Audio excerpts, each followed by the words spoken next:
Თქვენი შოუები აბსოლუტურად არასერიოზულია. სასაცილოა. ყოველ შაბათ-კვირას დადიხართ ჩემს სოფელში. რას დადიხართ? გამომძიებელი ჟურნალისტები პროკურორებმა ჩაანაცვლეს ღარიბაშვილთან, ლილუაშვილთან და ფარცხალაძესთან სახლებში ჩხრეკაზე სუსტი შევიდა. ამოღებულია ფული, საბუთები, ტექნიკა. არ არის დაკავებული, ანუ სუსის ექს-შეფი ლილუაშვილი, ექს-პრემიერი ღარიბაშვილი და ექს-პროკურორი ფარცხალაძე. ერთდროს ივანიშვილის სანდო ხალხს ახლა იგივე სისტემა უტევს, რომელიც თავად ააშენეს.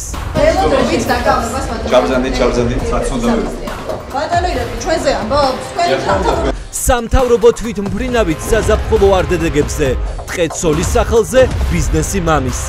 დღეს 8 საათზე ნახეთ, რა ქონებით მოვიდა ღარიბაშვილი და რა ქონებით წავიდა პოსტიდან, რომელიც ახლა მისივე გუნდის გამოძიების საგანია.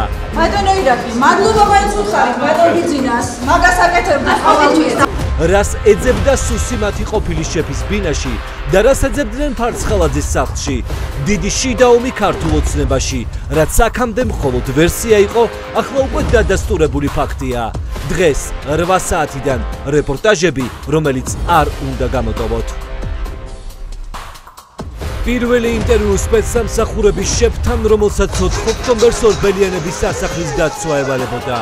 ვაკაცი რომ ყოფილა მხოლოდ ეგ რო არ წერია იმ დოკუმენტში ბატონო აზარ. ჩუბინიძე ადასტურებს. სასახლეში იმაზე მეტი მცველი ყავდა, ვიდრე გამოძიების მასალებში ჩაწერეს. როცა საჭირო იყო გამოვიდნენ გან. ხო და როცა საჭირო იყოს ზემო კითხვა ზუსტად. როცა საჭირო იყოს. სასახლეში იმ დღეს სპეცსამსახურების იმაზე მეტი თანამშრომელი იყო, ვიდრე დასაცავად გამოიყენეს. ხო განცდა შექმენით რომ ესენი იყვნენ მხოლოდ შენობაში. არა, ეხლა თქვენ მთელი გეგმა გინდათ ის აქ. ვინ დაავალა სპეცსამსახურებს, რომ უმოქმედობით ხალხისთვის მახე დაეგოთ? ეხლა როცა და თქვენს ჭიშკარს 4 თვლაში მივაწვეთ, წავაქცევთ 4 კაცი? 4. შაბათის გუნდმა მიაგნო საპრეზიდენტო სასახლის უსაფრთხოების უფროს, რომლის პასუხებიც კიდევ უფრო ამტკიცებს ვერსიას, რომ დანაშაული სწორედ რეჟიმის მიერ იყო პროვოცირებული. ბატონ ანზორთან იყავით ხაზზე? არა. ოჯახის წევრები იყო. იმ დროს? კი. სულ ტელეფონზე ლაპარაკობდით. ხო რა პრობლემა? დღეს ჩვენ სახალ ჟურნალისტურ გამოძიებაში გიყვებით იმ ჩანერგლ ადამიანებზე, რომლებიც 4 ოქტომბრის აქციის დღეს საგანგებო მისიით მოქმედებდნენ. დავინახე პოლიციელებმა ფორმაში ხდიდნენ და სამოქალაქო ტანსაცმელს იცნობდნენ. შეუერთეს ხალხსო. მოპოვებულია კადრები, რომ აქციის დროს გადაცმული პოლიციელები მომიტინგეებს შორის შეუშვეს. შეძახილებით ხალხის ემოციებზე მოქმედებდნენ, რომ ისინი მახეში შეეგდოთ. ეს არის სტიმულატორი, აი ახალგაზრდებს უჩვენონ, რომ მიდი შეწევაზე და სხვებით გაყვებიან მე. ჩვენ მივაგენით სპეცრაზმის ახალშებს, რომელმაც სასახლის ეზოში რობოკოპები იქამდე არ გამოიყვანა, ვიდრე მავთულით შეფუმული სტრატეგიული ობიექტის ღობე არ გადავარდა. რატომ არ იმოქმედა სპეცრაზმმა? დიავლად იმოქმედა და ღობესთან ვერ დადექით ბატონო რომ მან რატომ არ აღკვეთეთ ეს დანაშაული? სახელმწიფო, რომელმაც დანაშაულის პროვოცირების დიდი სპეცოპერაცია დაგეგმა საკუთარი ხალხის წინააღმდეგ, რომ ციხეები პროტესტის მონაწილეებით გადაევსო. ეხლა როგორ გონიათ რომ ეს მე ვიყავი მისული და ეს გადავჭერი? დღეს 8 საათზე შაბათის გუნდის ახალი ჟურნალისტური გამოძიება, რომელიც არ უნდა გამოტოვო. ქართული ოცნება თქვენს გიპირებთ აკრძალვას? ნაცმოძრაობიდან ქართულ ოცნებაში რა ბედიელით პორტირებულებს. თქვენ ხო სტაჟიანი ნაციონალი იყავით? 8 საათზე გაიცანით ნაცბიუროკრატები, რომლებიც ბიოგრაფიიდან წარსულს შლიან. ეკონომიკის სამინისტროში არ მუშაობდით?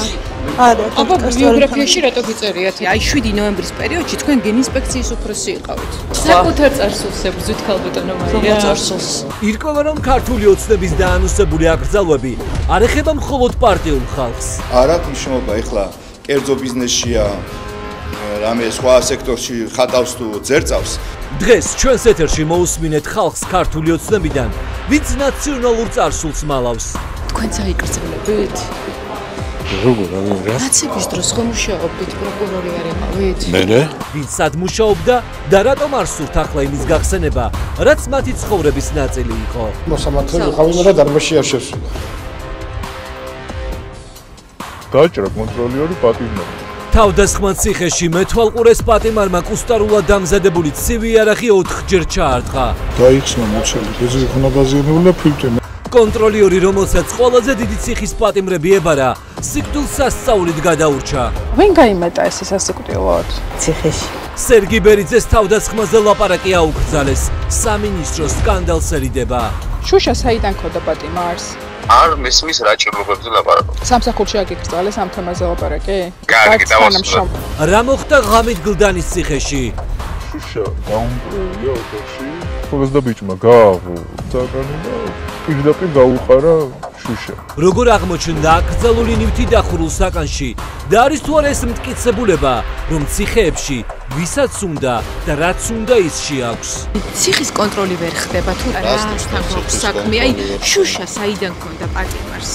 22 წლის ციხის მეთვალყურემ პატიმრების ეგრეთ წოდებული შუმოკის შემდეგ საკანი მარტომ გახსნა. კადრების დეფიციტი, რომელიც ციხეების მართვას სულ უფრო ართულებს. პირდაპირ მოდიან ამ კვადრატებზე. გლდანის ციხე უკვე გადაივსო. დასაშვებზე იქ 418 პატიმრით მეტია.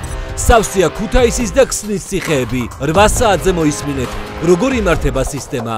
ციხე როგორ უჭირავს, იცი ამას? წამლები. საძილე და. ციხე და ქართული ოცნება დღეს შაბათის ეთერში. ამ კვირაში თქვენთვის მოსაყოლი ბევრი ამბავი დაგვიგროვდა. დღეს საღამოს 8 საათზე ამ სტუდიიდან მე და გამომძიებელი ჟურნალისტები წარმოგიდგენთ შაბათის ეთერს.